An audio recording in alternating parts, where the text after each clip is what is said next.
1 Samuel capítulo 28, a partir do versículo 8. Saul disfarçou-se, vestiu outras roupas e se foi, e com ele 2 homens. E de noite chegaram à mulher e lhe disse: Peço-te que me adivinhes pela necromancia e me faça subir aquele que eu te disser. Respondeu-lhe a mulher: Bem sabes o que fez Saul, como eliminou da terra todos os médios e adivinhos? Por que, pois, me armas cilada à minha vida para me matares? Então Saul lhe jurou pelo Senhor, dizendo: Tão certo como vive o Senhor, nenhum castigo te sobrevirá por isso. Então lhe disse a mulher: Quem te farei subir? Respondeu ele: Faze-me subir Samuel. Vendo a mulher Samuel, gritou em alta voz, e a mulher disse a Saul: Por que me enganastes? Pois tu mesmo és Saul. Respondeu-lhe o rei: Não temas, que vês? Então a mulher respondeu a Saul: Vejo um Deus que sobe da terra. Perguntou ele: Como é a sua figura? Respondeu ela: Vem subindo um ancião e está envolto numa capa. Entendendo Saul que era Samuel, inclinou-se com o rosto em terra e se prostrou. Samuel disse a Saul: Por que me inquietaste, fazendo-me subir? Então disse Saul: Muito angustiado estou, porque os filisteus guerreiam contra mim, e Deus se desviou de mim, e já não me respondes nem pelo ministério dos profetas, nem por sonhos. Por isso te chamei, para que me reveles o que devo fazer. Amém? Amados, esse texto ele é muito interessante. Inclusive, é um texto que, de certa forma, causa alguns constrangimentos para alguns crentes. Crentes que muitas vezes não estudam a palavra, não procuram estudar a palavra e, consequentemente, ficam abertos à sabedoria dos filhos das trevas. Esse texto ele é muito usado pelos espíritas ou pessoas de religiões não cristãs para justificar a prática da consulta aos mortos. É uma prática muito comum em nossos dias, não é verdade? Temos visto isto com muita constância na TV, as pessoas indo até médios, até necromantes, para saber como estão os seus entes queridos que partiram desta vida para a eternidade. E com certeza, dificilmente, irmãos, as respostas são más, dificilmente. Geralmente estou no bom lugar, etc, não sei o que, enfim, estou precisando disso, precisando daquilo, enfim. Nós vemos, irmãos, que esta prática é uma realidade. Nós não podemos contestar a realidade da necromancia. E o interessante, irmãos, é que a Bíblia abre um precedente para vermos essa prática ainda nos dias de Saul e de Davi. Muito antiga essa prática, muito antiga mesmo. E aqui, irmãos, também em Levítico, nós já vemos que o Senhor condena veementemente aqueles que consultam os mortos, aqueles que praticam esta ação.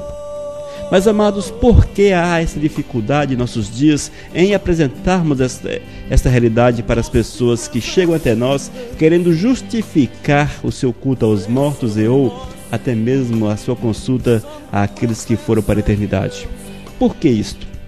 É porque falta, irmão, conhecimento da palavra de Deus, porque conhecer a palavra do Senhor é fundamental, é de fundamental importância para todas as vidas que querem servir a Cristo Jesus. Se tu queres servir a Jesus, um dos primeiros passos é aprofundar-se na palavra do Senhor, é mergulhar nos ensinamentos de Deus, é ler a Bíblia, é procurar entender a palavra, e esse entendimento vem com a revelação do Espírito Santo de Deus. Mas, se você não ler a Bíblia, se você não para refletir na palavra de Deus, você é um crente sem raízes, entende? Um crente sem raízes, uma árvore sem raízes ou com raízes não profundas, o primeiro vento que dá, ela tomba. Assim é o crente, irmãos, que não possui conhecimento da palavra de Deus. Ele é um crente sem raiz. O primeiro vento, a primeira investida do maligno contra o camarada, ele cai, porque ele não tem argumentos, ele não conhece a Bíblia para apresentar a verdade do Senhor. Um dos passos, irmãos, e de fundamental importância, é que a Bíblia é para aqueles que creem nela. Ou seja, Se eu creio na Bíblia, eu faço uso da Bíblia. Se porventura eu sou seguidor ou alguém é seguidor de uma religião não cristã, ele não tem autoridade para usar a Bíblia, porque ele não crê na Bíblia. A Bíblia, entende-se que é um livro de fé. Para que você possa usá-la, é preciso acreditar na Bíblia, é preciso acreditar nos seus ensinamentos. E para acreditar nos ensinamentos da Bíblia, é necessário vivenciá-la. Impossível você crer na Bíblia se você não vivencia a Bíblia. Então este é um dos primeiros passos. Se alguém chega até você com essas tendências, essas religiões não cristãs, querendo usar a Bíblia para te afrontar ou para colocar você contra a parede, o primeiro passo é: você crê na Bíblia? Você acredita na Bíblia? Se ele responder acredito, porque você não vive a Bíblia. Se porventura responder, não, a Bíblia é um livro que é escrito por homens, um livro falho, etc. Então ele também perdeu a argumentação dele. Então se ele argumenta como alguém que crê na palavra de Deus, ele precisa viver a Bíblia, porque só é possível crer na Bíblia quando a vivemos. Se alguém não vive a Bíblia, é porque não crê nos seus ensinamentos. Então esse é um dos primeiros passos, meu irmão, para nós tratarmos com essas pessoas que não são cristãs. Ou são cristãs, se dizem cristãs, mas não observam a Bíblia. O primeiro passo é crer na palavra do Senhor. Mas nós vemos algo interessante nesse texto, e ele mostra-nos uma realidade a respeito de Saul. Saul é aquele crente, entre aspas, aquele crente que vivenciou as verdades dentro da igreja, andou dentro da igreja, muitas vezes comungou com os irmãos, tomou ceia, foi batizado, enfim, essas situações todas. Porém, em determinado ponto, ele volta atrás nos seus princípios, volta a viver a vida pecaminosa, a vida errada. Assim foi Saul, irmãos. No seu início de governo, um homem que até temente a Deus, que buscava e até ouvia as orientações do Senhor. Mas no decorrer do seu governo, ele abandonou todas as práticas dadas por Deus. Haja vista que Israel tinha como governo o Senhor. Ou seja, antes eram os juízes eram um governo teocrático, governado por Deus. Na sequência veio os reis. No entanto, a direção principal deveria vir através dos profetas. Era um governo ainda teocrático. A direção, os reis precisavam buscar de Deus. E assim foi Saul no início do seu governo. Ele ouviu o profeta, ele fez segundo a vontade do Senhor, ele foi ali, acabou com todas as práticas impuras, as práticas pagãs, as práticas que afrontavam os princípios do Todo-Poderoso. Ele extinguiu de sobre a face do seu governo. Mas sempre fica um remanescente, não é, irmãos? Sempre fica um remanescente que vive ainda as práticas pecaminosas. Nós vemos que Saul ilustra muito bem a vida do crente que afasta do Senhor. Porque antes ele procura viver Deus, quando ele afasta do Senhor, ele volta às velhas práticas, volta a buscar tudo aquilo que ele conhece e sabe que à luz da palavra é pecado. E esse texto, em especial, trata-se de necromancia. Necromancia é a consulta através de um médium aos mortos. Eles afirmam que é possível ter acesso àqueles que morreram, receber deles informações e ou até atender pedidos. Esta é a visão das religiões pagãs que enfocam esse aspecto nas suas doutrinas. Mas nós encontramos, irmãos, na palavra de Deus, uma condenação expressa a toda sorte de necromancia. E vemos ainda que essa condenação é bem antiga. Ainda lá nos dias do povo no deserto. Em Levítico capítulo 19, versículo 31, o Senhor já dizia: não vos voltareis para os necromantes, nem para os adivinhos, não os procureis para serdes contaminados por eles. Eu sou o Senhor vosso Deus. Então nós vemos que a condenação do Senhor quanto a voltar-se à necromancia, ela é expressa, é clara, é explícita. Não há como nos deixar confundir, meu amado. E ainda o Senhor diz, no mesmo texto de Levítico 19:31, nem para os adivinhos. Irmãos, até que os necromantes não são objetos de consulta dos crentes. Graças a Deus, pelo menos isso, né? Graças a Deus. poucos se deixam enveredar por esses caminhos errados. No entanto, irmãos, vemos que há muitos crentes que se deixam tomar por adivinhos. São crentes que estão preocupados com horóscopos, são crentes que estão preocupados com superstições, com práticas que são claramente pagãs, são práticas supersticiosas, práticas até de religiões diversas. Então nós vemos, irmãos, que há muitos crentes que hoje ainda, infelizmente, se deixam dominar por um tal de horóscopo. Vai buscar conhecer, não, deixa-me ver o que é que os astros falam. Amados, nós temos o Espírito de Deus e é este que revela-nos a vontade do Senhor para as nossas vidas. É neste que devemos esperar, é neste que devemos crer e é neste que devemos consultar a direção para o nosso dia a dia. Ao levantarmos, devemos orar, consagrar o nosso dia, ler a palavra e vivermos em santidade no decorrer dos dias. Mas, irmãos, o meu objetivo não é falar a respeito de adivinhos, mas eu quero falar para você a respeito desse fato específico, a necromancia. Nós vemos aqui, irmãos, que muitos que vivem essas religiões pagãs afrontam o povo de Deus com esse texto, apresentam 1 Samuel capítulo 28 como prova incontestável que a necromancia é uma realidade. Mas eu quero dizer para você, meu irmão, que não é uma realidade. Primeiro, porque ela é condenada por Deus. A palavra é explícita, o Senhor não volta atrás na sua palavra, isso é claro. E Ele condena de forma clara a necromancia. Segundo, irmãos, ao lermos o texto, vemos que Saul estava vivendo dias terríveis, dias nos quais havia abandonado por completo a presença de Deus, estava vivendo segundo o seu desejo, o desejo do seu coração, estava vivendo uma loucura, verdadeiramente louco, afastado de Deus, longe do Senhor, não ouvia mais o profeta, e ele voltou atrás nas suas práticas. Antes ele havia extinguido toda sorte de religião pagã de dentro de Israel, porém ele voltou e quis consultar uma necromante.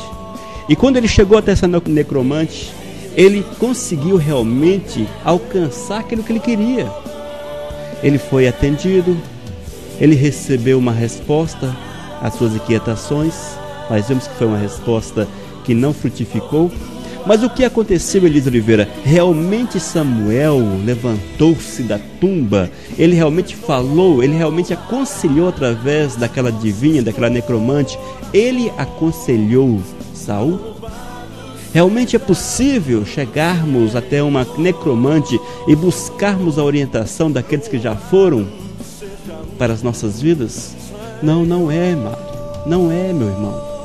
Nós vemos aqui que a Bíblia é clara naquilo que fala. E eu quero ler para você. Versículo 11. Então disse-lhe a mulher: quem te farei subir? Respondeu ele: faze-me subir, Samuel. Versículo 3. Respondeu-lhe o rei: não temas que vês? Então a mulher respondeu a Saul: vejo um Deus que sobe da terra. Vejo um Deus que sobe da terra.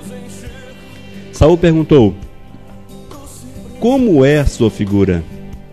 A necromante respondeu: vem subindo um ancião e está envolto numa capa. Vem subindo um ancião e está envolto numa capa. Entendendo Saul, ouça com atenção, entendendo Saul que era Samuel, frisando, entendendo Saul que era Samuel, inclinou-se com o rosto em terra e se prostrou. Na sequência diz o texto: Samuel disse a Davi: por que me inquietaste fazendo-me subir? Irmãos, aqui nós vemos que a Bíblia é clara. Primeiro, quem teve acesso ao mundo espiritual foi a necromante, não foi Saul. Saul apenas ouviu o que a necromante falava. Isso é bom que fique claro. A necromante diz: eu vejo que sobe um Deus da terra. Um Deus da terra. Aí Saul perguntou: mas como é a forma? Como é? Aí ela diz: um ancião e está envolto numa capa. Veja, irmãos, como o diálogo foi vago. um diálogo vago. Mas Saul estava tão necessitado de uma palavra, tão necessitado de uma resposta, tão necessitado de acalmar o seu coração, que ele entendeu que era Samuel. E assim diz a palavra, versículo 14, 1 Samuel 28, 14. Entendendo Saul que era Samuel, Irmãos, eis aí o que diz a Bíblia. A palavra de Deus é clara. Saul, na sua inconsequência, ele foi à procura de uma necromante. Satanás, que está por trás de toda essa situação, evidentemente. Satanás não perdeu a oportunidade. Satanás atendeu aquilo que Saul queria ouvir. Mostrou-se como Samuel, pelo menos mostrou-se como um ser que Saul entendeu. A necromante não disse, eu vejo Samuel. Ela não disse isso. Ela disse que ela viu um ser que subia da terra.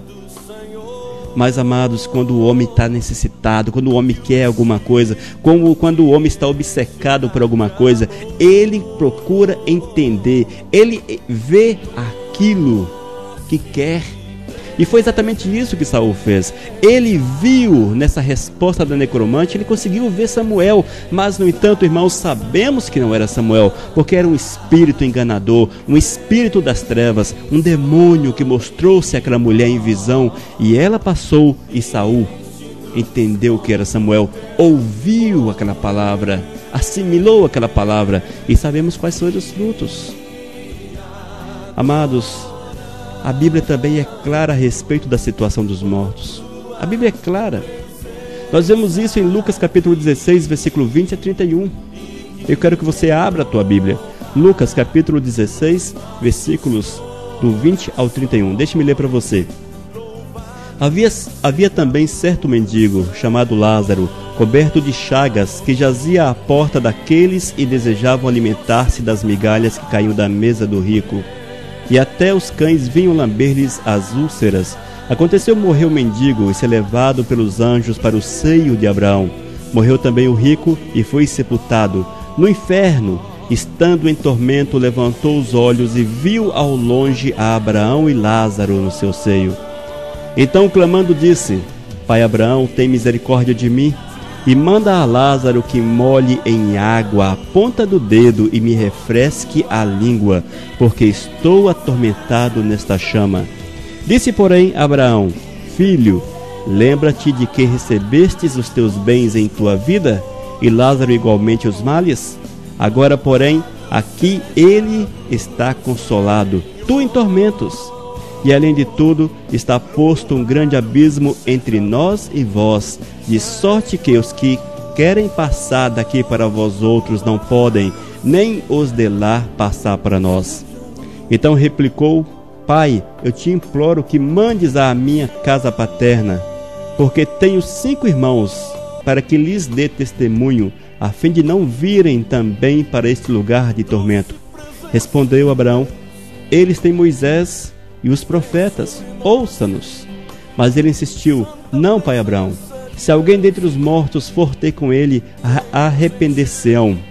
Abraão, porém, lhes respondeu: Se não ouvem a Moisés e aos profetas, tampouco se deixarão persuadir, ainda que ressuscite alguém dentre os mortos. Lucas capítulo 16, versículo 20 ao 31. Amados, nesse texto a palavra de Deus é clara, muito clara.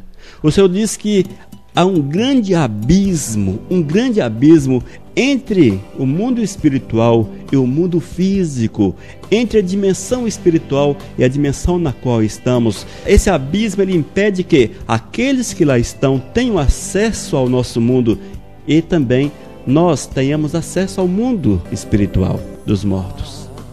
Aqui a palavra de Deus é clara, a palavra de Deus mostra com clareza que a ação de consultar mortos é impossível, irmão.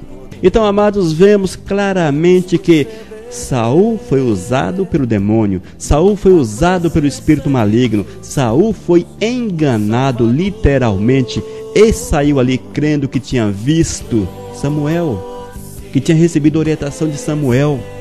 Mas eu quero dizer para você, meu querido, esteja atento, em nome de Jesus, esteja atento, tenha ciência que o diabo é extremamente astuto, que o diabo tem grande facilidade em dominar aqueles que estão distantes de Cristo Jesus e também usá-los segundo o seu propósito.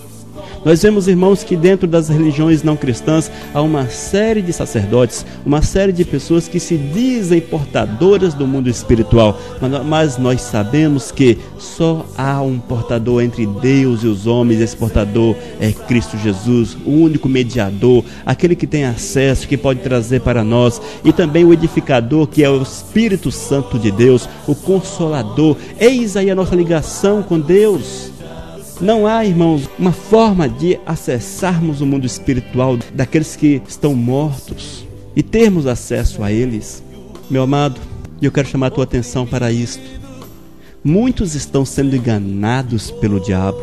Muitos estão sendo enganados, escarnecidos, destruídos, e muitos destes estão inclusive dentro das igrejas, porque ainda não atentaram para a realidade de Deus, porque ainda não abriram os seus olhos para a verdade do Senhor e se deixam mover pelos mais diversos costumes, os mais diversos entendimentos, não procuram conhecer a Deus, não procuram deixar-se envolver pelo Espírito Santo de Deus.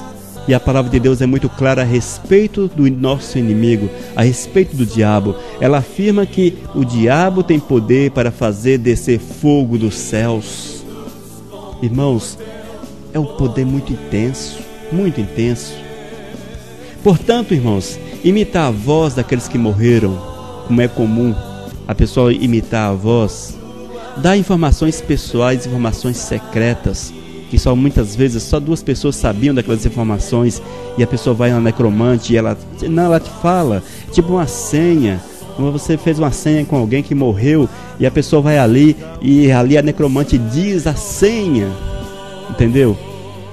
Ô irmãos, o diabo tem acesso a todas estas coisas. Imitar a caligrafia de alguém, da forma que a pessoa assina, a forma que a pessoa tratava outras pessoas enquanto viva. Ô amado, isso é coisa mínima para aquele que pode fazer descer fogo dos céus. Lembre-se que o mundo das trevas, o mundo espiritual, ele é habitado por milhares, milhões de demônios, e com certeza há um demônio para acompanhar cada um. Com certeza há um demônio que cuida de cada área. Há um demônio que observa cada pessoa. E ele sabe, como se houvesse ali um fichário, um arquivo com todas as informações pessoais, foto, cor dos olhos, o que gosta, o que não gosta, como falava, o que deixava de falar, com quem vivia, com quem não vivia. Enfim, todas essas coisas com certeza estão catalogadas pelo maligno. Minha e sua também, meu amado. A nossa ficha lá no mundo das trevas, haja vista que somos inimigos do demônio, inimigos do diabo, e ele tem como objetivo destruir-nos. Aqui no Brasil, nos dias da Revolução, não é? Quando houve essa perseguição aqui no Brasil, muitos brasileiros tinham uma ficha na qual constava todos os dados dessa pessoa. Essas pessoas eram presas, algumas eram expulsas do Brasil, enfim. Mas tinha uma ficha com todas as informações pessoais, porque eram consideradas inimigas do Estado. Nós, com certeza, temos uma ficha também com o maligno, porque nós somos considerados, e glórias a Deus, somos inimigos do reino das trevas. E Ele sabe todas as coisas a nosso respeito, e Ele pode te dar, e pode dar a alguém todas as informações que ela solicitar através de um necromante, e sair dali crente que falou com seu ente querido que havia falecido. Mas com certeza é mais um engano do diabo, mais um engano do maligno. 2 Coríntios capítulo 11, versículos 14 e 15, diz ainda a palavra: e isto não é de admirar, pois até Satanás pode se disfarçar e ficar parecendo um anjo de luz. Portanto, não é nada demais que os servidores deles se disfarcem, apresentando-se como pessoas que fazem o bem, mas no fim eles receberão exatamente o que as suas ações merecem. 2 Coríntios 11, 14 e 15, versículos 14 e 15. Então nós vemos, irmãos, que lidamos com um opositor extremamente sábio, astuto. Meu Deus, tem misericórdia de nós, porque se não fosse a graça do Senhor, certamente já havíamos sido destruídos pelo maligno. Mas quando nós recebemos o Senhor, recebemos sobre nossas vidas o sangue do Senhor, o sangue que nos protege de toda a ação do maligno. Então, amados, a respeito dessa situação de Saul visitando uma necromante e recebendo informações de Samuel, eu quero dizer para você que é mais um engodo do maligno. E esse engodo, essa armação do maligno, ela perpetuou pelos milênios. E hoje, em nossos dias, vemos que é uma prática muito comum, muitíssimo comum. Não nos deixemos enganar, meu amado. A palavra de Deus, ela não se contradiz. A palavra de Deus, ela se confirma. Mas é preciso que você conheça a palavra de Deus, que tu leias a palavra de Deus e terás argumento para discutir com esse povo que quer nos fazer entender, aceitar que a Bíblia aceita a consulta aos mortos, aceita as práticas pagãs do espiritismo, da macumbaria, entre outras religiões que não são cristãs. Eu quero dizer para você que a primeira coisa que você deve perguntar a essas pessoas, quando afrontadas por ela: você crê na Bíblia? Se ela afirmar que não crê na Bíblia, aí você fala com ela que acabou também a conversa, porque você crê na Bíblia. E se você crê e ela não crê, então discutir o quê? Falar o quê? Se porventura essa pessoa afirmar que crê na Bíblia, aí você tem todo argumento para mostrar na palavra do Senhor, mostrar a Bíblia, abrir a palavra, mostrar a verdade da palavra de Deus, mostrar ali linha por linha, versículo por versículo, e trazer sobre ela a graça de Deus, a libertação da sua escravidão pecaminosa, a libertação que produz vida eterna. Amém? Que Deus te abençoe, que Deus fale muito ao teu coração. Nós lemos 1 Samuel capítulo 28, a partir do versículo 8, a respeito de Saul, quando consultou a médium, a necromante, em Endor. Grande abraço a você, que Deus o abençoe muito e fale ao teu coração.